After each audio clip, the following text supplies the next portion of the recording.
समस्त लिंगायत समाजाचे जिल्हाधिकारी कार्यालयासमोर धरणे आंदोलन। लिंगायत समाजाच्या विविध प्रलंबित व न्याय मागण्यांच्या पूर्ततेसाठी रविवार 9 ऑगस्ट 2026 रोजी सकाळी 10 वाजता कोल्हापूर जिल्हाधिकारी कार्यालयासमोर लिंगायत समाजाच्या वतीने बेमुदत साखळी उपोषण सुरू करण्यात आले।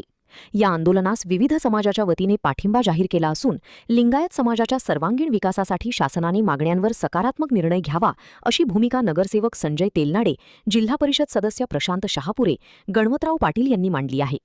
निवेदनानुसार लिंगायत देवस्थान समितीस अ वर्गाचा दर्जा देणे, महात्मा बसवेश्वर आर्थिक विकास महामंडळास तात्काळ अ वर्गाचा दर्जा प्रदान करणे, महाविद्यालयीन प्रवेश शुल्क अनुदान योजना सुरू करणे, लिंगायत विद्यार्थ्यांसाठी सुसज्ज वसतिगृहे उपलब्ध करून देणे, तसेच स्पर्धा परीक्षांची तयारी करणाऱ्या विद्यार्थ्यांना आर्थिक सहाय्य व शिष्यवृत्ती देणे अशा प्रमुख मागण्या करण्यात आल्या आहेत।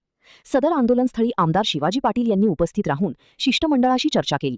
याबाबत त्यांनी मुख्यमंत्री यांच्यासोबत मी सदर आंदोलनाबाबत चर्चा केली असून त्यांना निवेदन दिले आहे व येत्या मंगळवारी बैठक घडवून आणतो असे आश्वासन दिले। आंदोलनस्थळी माजी खासदार राजू शेट्टी, माजी आमदार उल्हास पाटील यांच्यासह अनेक मान्यवरांनी उपस्थित राहून आपला पाठिंबा दर्शविला। यावेळी हजारो लिंगायत समाज बांधव मोठ्या संख्येने उपस्थित होते। दुपारी 3च्या सुमारास मुख्यमंत्री देवेंद्र फडणवीस व लिंगायत समाजाची शिष्टमंडळ यांच्याशी केशवराव भोसले नाट्यगृह येथे चर्चा होणार असल्याची चर्चा सुरू होती। 2 मिनिट मार्गदर्शन सुद्धा केलं।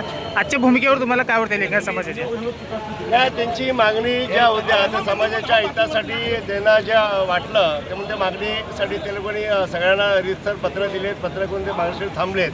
आणि मला असं योगायोग असेल की आजच्या राज्याचे सक्षम असे मुख्यमंत्री आदरणीय देवेंद्र फडणवीस साहेब पण आज कोल्हापूरला आहेत आणि मला असं वाटतं त्यांचं म्हणणं मी समोरासमोर त्यांची संध्याकाळी भेट करून देईन आणि भेट केल्यानंतर त्यांच्या ज्या मागण्या आहेत त्या समितीची चर्चा होईल। त्या अभ्यास नक्कीच 100% त्यांच्या मागण्या पूर्ण करून एवढंच आपल्याला शब्द मुख्यमंत्री साहेबांबरोबर शिष्टमंडळाची चर्चा होणार की वैयक्तिक आपण चर्चा करणार? आणि त्यांना मी वैयक्तिक विमानमध्ये चर्चा केली, पत्र दिलं, सांगितलं तर साहेबांना शिष्टमंडळ येईल आणि शिष्टमंडळ आज भेट वेळेनंतर मंगळवारी त्यांचं शिष्टमंडळ कॅबिनेटच्या बैठकीमध्ये त्यांची वेळ घेऊन येतो, वेळ घेऊन त्यांची बैठक लावून देतो।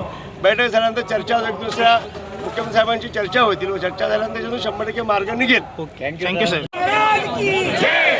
2023 साली महात्मा बसवेश्वर आर्थिक विकास महामंडळाची जी नेमणूक करण्यात आलेली आहे त्यामध्ये जे असलेले ओबीसीची जी अट आहे ती ओबीसीची अट करून सरसकट लिंगायत समाजाचा लाभ मिळावा व अल्पसंख्याकांसाठी जी फैल आमची महाराष्ट्राची प्रलंबित आहे त्याच्यावर सैन करून केंद्राकडे पाठवावी, त्याचा पाठपुरावा करून त्याला मान्यता मिळावी यासाठी आम्ही या ठिकाणी उपोषणाला बसलेलो। महान कार्य न्यूजसाठी बसगोंडा कडेमणी तारदाळ।